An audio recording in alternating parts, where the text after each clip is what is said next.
Hey guys, this is Manish और आप देख रहे हैं स्टडी प्लैनेट। आज की इस वीडियो में हम लोग बात करने वाले हैं एक ऐसे इंपॉर्टेंट टॉपिक के बारे में जो ग्रेजुएशन और पोस्ट ग्रेजुएशन में दोनों में आपको देखने को मिलेगा। टॉपिक का नाम है एरिस्टोटल थ्योरी ऑफ सिटीजनशिप।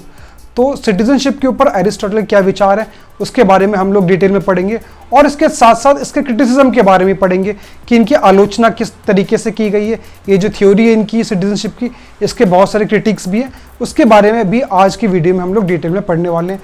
तो आइए शुरू करते हैं।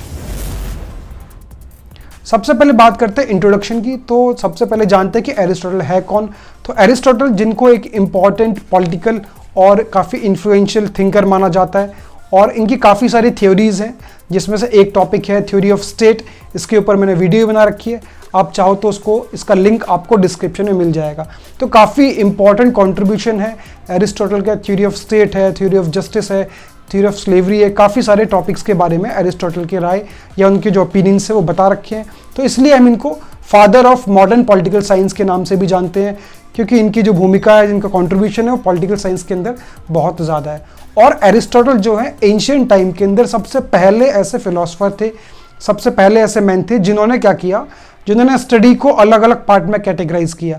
उससे पहले प्लेटो ने ये काम नहीं किया था, लेकिन एरिस्टोटल ने क्या किया, एरिस्टोटल ने ये बताया कि आपकी फिलॉसफी है, साइकोलॉजी है, सोशोलॉजी है, एथिक्स है, इन सब चीज़ों को, पॉलिटिक्स है, ये सब चीज़ जो है इन सबको अलग अलग फील्ड्स में अलग अलग सब्जेक्ट्स के तौर पे पढ़ना शुरू किया। तो ये पहले जो है मैन थे एंशिएंट टाइम पे जिन्होंने इस बारे में बात की, इसीलिए इनको फादर ऑफ पॉलिटिकल साइंस के नाम से भी जानते हैं। अब हम समझते हैं सिटीजनशिप क्या है एरिस्टोटल के हिसाब से। तो एरिस्टोटल के हिसाब से सिटीजनशिप को समझने की कोशिश करें तो एरिस्टोटल कहते हैं कि सिटीजनशिप का मतलब बहुत सिंपल सा है कि किसी भी इंसान का अपनी स्टेट के साथ, अपने राज्य के साथ, अपनी सरकार के साथ किस तरीके के पॉलिटिकल रिलेशंस हैं, वही डिफाइन करता है सिटीजनशिप को। और अगर मैं आपको इसको आसान भाषा में समझाऊं तो राज्य के द्वारा किसी भी इंसान को क्या अधिकार दिए गए हैं, स्पेशली सिविल और पॉलिटिकल राइट्स किस तरीके से दिए गए हैं, वही उसकी सिटीजनशिप को डिफाइन करता है। तो हम समझ सकते हैं एरिस्टोटल के हिसाब से वो इंसान जो सरकार के गवर्नेंस में और डिसीजन मेकिंग प्रोसेस में पार्टिसिपेट कर सकता है, उसको ही सिर्फ सिटीजन माना जाएगा। तो ये सबसे पहले एक ओवरऑल सिटीजनशिप की डिफाइन दी गई है एरिस्टोटल के हिसाब से। अब हम बात करते हैं एरिस्टोटल्स थ्योरी की जो सिटीजनशिप है उसके फीचर्स क्या है, या हम बोल सकते हैं क्राइटेरिया क्या है कि अगर आप लोग एरिस्टोटल के स्टेट के अंदर रहना चाहते हो, उसकी सिटीजनशिप को लेना चाहते हो, तो क्या क्या फीचर्स या क्या क्या क्राइटेरियाज हैं जो आपको फुलफिल करनी पड़ेगी। उसके लिए एरिस्टोटल ने बहुत बेसिक से 3 फंडामेंटल प्रिंसिपल्स बता रखे हैं, फीचर्स बता रखे हैं, जिसमें सबसे पहला फीचर्स है पार्टिसिपेशन इन द गवर्नमेंट। तो ये सबसे इंपॉर्टेंट क्राइटेरिया है एरिस्टोटल थ्योरी ऑफ सिटीजनशिप का, जो इस बात को बोलता है कि सिर्फ वही इंसान को नागरिकता मिल सकती है जो इस काबिल हो कि वो सरकार के कामकाज के अंदर, उसके फैसलों के अंदर, गवर्नेंस के अंदर, डिसीजन मेकिंग पावर्स के अंदर पार्टिसिपेट कर सके। और उसके साथ साथ उस सिटीजन्स को, उस इंसान को और भी कुछ राइट्स दिए जाते हैं, जैसे कि वो वोट देने का उसके पास अधिकार हो, to hold the public offices. तो ये सारे राइट्स अगर उसको मिल रखे हो और वो सरकार के कामकाज के अंदर पार्टिसिपेट करने की काबिलियत, कैपेबिलिटी रखता हो, सिर्फ उसी को नागरिकता दी जा सकती है। तो ये हो गया आपका पहला फीचर। दूसरे फीचर की हम बात करें तो है प्रॉपर्टी क्लास। तो एरिस्टोटल की थ्योरी के अंदर प्रॉपर्टी को भी काफ़ी ज़्यादा अहमियत मिली हुई है, काफ़ी इंपॉर्टेंस मिली हुई है। और उनके हिसाब से जो नेटिव बॉर्न ग्रीक मेल्स हैं उनको पूरी तरीके से अधिकार होता है प्रॉपर्टी के ऊपर, और इसीलिए जिनके पास प्रॉपर्टी ज़्यादा है, जिनके पास प्रॉपर्टी पजेस कर रखी है जिन लोगों ने, उन लोगों को आसानी से नागरिकता दी जा सकती है एरिस्टोटल के हिसाब से।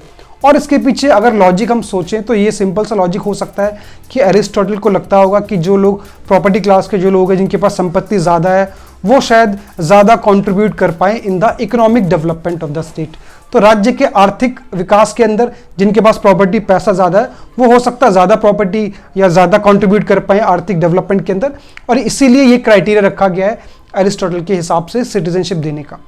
अब हम बात करते हैं तीसरे फीचर की कि तीसरा क्या क्राइटेरिया है एरिस्टोटल की थ्योरी के हिसाब से नागरिकता पाने का। तो तीसरा फीचर है राइट्स एंड रिस्पॉन्सिबिलिटीज़। तो ये भी एक इंपॉर्टेंट क्राइटेरिया है। तो जो भी नागरिक बनना चाहता है उसको कुछ अधिकार दिए जाएंगे, या हम इसका अपोजिट भी समझ सकते हैं कि जो राज्य की नागरिकता जिनको मिली हुई है जिनको सिटीजनशिप मिली हुई है सिर्फ उन्हीं को ये अधिकार दिए जाएंगे। जैसे कि कुछ सिविल राइट्स हो गए, पॉलिटिकल राइट्स हो गए, जिसमें काफ़ी सारे हैं, जैसे राइट टू वोट भी हो गया, right to elect their own government, या right to participate in the government. इसके साथ साथ राइट टू एक्सेस जस्टिस, न्याय पाने का अधिकार भी सिर्फ उनको ही है जिनको नागरिकता मिली हुई है। तो ये कुछ राइट्स हैं जो एरिस्टोटल की थ्योरी के हिसाब से दिए गए हैं। और इनके साथ साथ ये भी बात की गई है कि नागरिकता के जो दायरे हैं, जो क्राइटेरिया है, उसके अंदर सिर्फ राइट्स से नहीं, उसके साथ साथ कुछ रेस्पॉन्सिबिलिटीज़ हैं, कुछ जिम्मेदारियाँ भी हैं, कुछ ड्यूटीज़ भी हैं जो इन सभी नागरिकों को पूरी करनी होती हैं। आगे बात करेंगे इसके बारे में, उससे पहले आपको बता देते कि अगर आप लोग हमारे चैनल पे नए जुड़े हैं तो आप हमें सब्सक्राइब कर सकते हैं, जिसमें आपको क्लास 11, 12, ग्रेजुएशन और पोस्ट ग्रेजुएशन में पॉलिटिकल साइंस और हिस्ट्री से रिलेटेड बहुत सारी वीडियोस आसान भाषा में मिल जाएंगी। तो आप जिस भी क्लास में, जिस भी सेमेस्टर में, आप सिंपली चैनल को सब्सक्राइब कीजिए, उसकी प्लेलिस्ट को चेक कीजिए और अपनी प्लेलिस्ट के हिसाब से, अपने कोर्स के हिसाब से वीडियोस को देख सकते हैं। इसके अलावा अगर आप लोग हमसे पेड क्लासेस या पेड नोट्स आते हैं, उसके लिए भी आप हमें इंस्टाग्राम पे मैसेज कर सकते हैं। चलिए अब हम बात करते हैं कैटेगरीज ऑफ सिटीजनशिप की। तो एरिस्टोटल के हिसाब से उन्होंने सिटीजन्स को दो पार्ट में, या सिटीजनशिप को दो पार्ट में बांट रखा है, कैटेगराइज कर रखा है, जिसमें एक है सिटीजन्स और दूसरे हैं नॉन सिटीजन्स। अब सिटीजन्स कौन होते हैं ये तो हम ऑलरेडी पिछले 3 पॉइंट में पढ़ के आ चुके हैं कि जिनको जो है राइट्स एंड रिस्पॉन्सिबिलिटीज़ मिली हुई हैं, जिनको प्रॉपर्टी का राइट मिला, वो जो प्रॉपर्टी क्लास है वो भी नागरिक कहलाएंगे आपके। और तीसरा, जिनके पास सरकार के कामकाज में इंटरफेयर करने का, पार्टिसिपेट करने का अधिकार है, वो भी नागरिक कहलाएंगे। अब नॉन सिटीजन्स कौन से, ये इंपॉर्टेंट है जानने के लिए। तो नॉन सिटीजन्स के लिए जो दूसरी कैटेगरी है, उसके अंदर 5 सब कैटेगरीज बना रखी हैं, 5 तरीके के लोग को डिफाइन कर रखा है कि ये राज्य के अंदर नॉन सिटीजन्स होंगे। तो एरिस्टोटल के हिसाब से कौन कौन सी 5 कैटेगरीज उसकी हम बात करते हैं, जिसमें सबसे पहला नाम आता है विमेंस का। विमेन को सिटीजनशिप एरिस्टोटल की थ्योरी के हिसाब से नहीं दी जा सकती। उसके पीछे लॉजिक बता रखा है कि विमेंस जो है हाउस होल्ड के काम में ज़्यादा बिजी रहती हैं, वो पॉलिटिकल अफेयर्स में ज़्यादा इंटरेस्ट नहीं रखती या पार्टिसिपेट नहीं करती, इसीलिए उनको इस कैटेगरी से, मतलब सिटीजनशिप की कैटेगरी से बाहर किया गया है। दूसरे हैं चिल्ड्रन। चिल्ड्रन को भी बाहर किया गया है। उनको माना गया है कि वो काफ़ी हद तक छोटे हैं, इनसेंसिबल हैं, उनको अभी इतनी समझ नहीं है कि वो पॉलिटिकल अफेयर्स में पार्टिसिपेट कर सकें, तो इसलिए भी उनको उस कैटेगरी से बाहर किया गया है, उनको भी नागरिकता नहीं मिली है। तीसरा है old age people. Old age people को डिसेबल माना गया है या फिर इनकैपेबल माना गया है। उनकी हेल्थ को लेके जो अनसर्टिनिटीज़ हैं, उनके स्वास्थ्य को लेके जो अनिश्चितताएं हैं, तो इसके लिए भी माना गया कि वो इनकैपेबल हैं, वो ज़्यादा कुछ कंट्रीब्यूट नहीं कर सकते राज्य की पॉलिटिक्स के अंदर, देश की पॉलिटिक्स के अंदर, तो इसीलिए उनको भी सिटीजनशिप के दायरे से बाहर रखा गया है। चौथा है स्लेव्स। स्लेव्स की जो कैटेगरी है उसको उनको माना गया, क्योंकि स्लेव्स यहाँ पर वो हैं जो फिजिकल काम ज़्यादा करते हैं, तो ऐसा माना गया है एरिस्टोटल के हिसाब से कि जो फिजिकल काम ज़्यादा करते हैं, इनकी अपनी रैशनल एबिलिटी बहुत कम होती है, लॉजिकल एबिलिटी बहुत कम होती है, थिंकिंग पावर कम होती है, और इसीलिए इनको भी नागरिकता के दायरे से बाहर रखा गया है कि भाई ये नागरिक नहीं बन सकते, क्योंकि इनके पास भी वो ब्रेन या काबिलियत नहीं है कि वो सरकार के कामकाज में पार्टिसिपेट कर सके, या उनको कुछ जिम्मेदारियां दी जा सके, या इनको कुछ अधिकार दिए जा सके।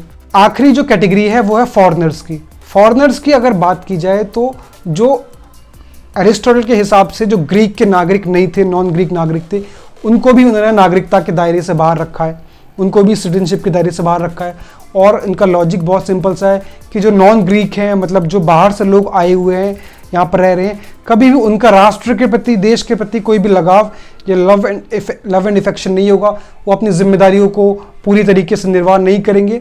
तो इसलिए भी माना गया है कि जो फॉरेनर्स हैं उनको भी नागरिकता कभी नहीं दी जा सकती।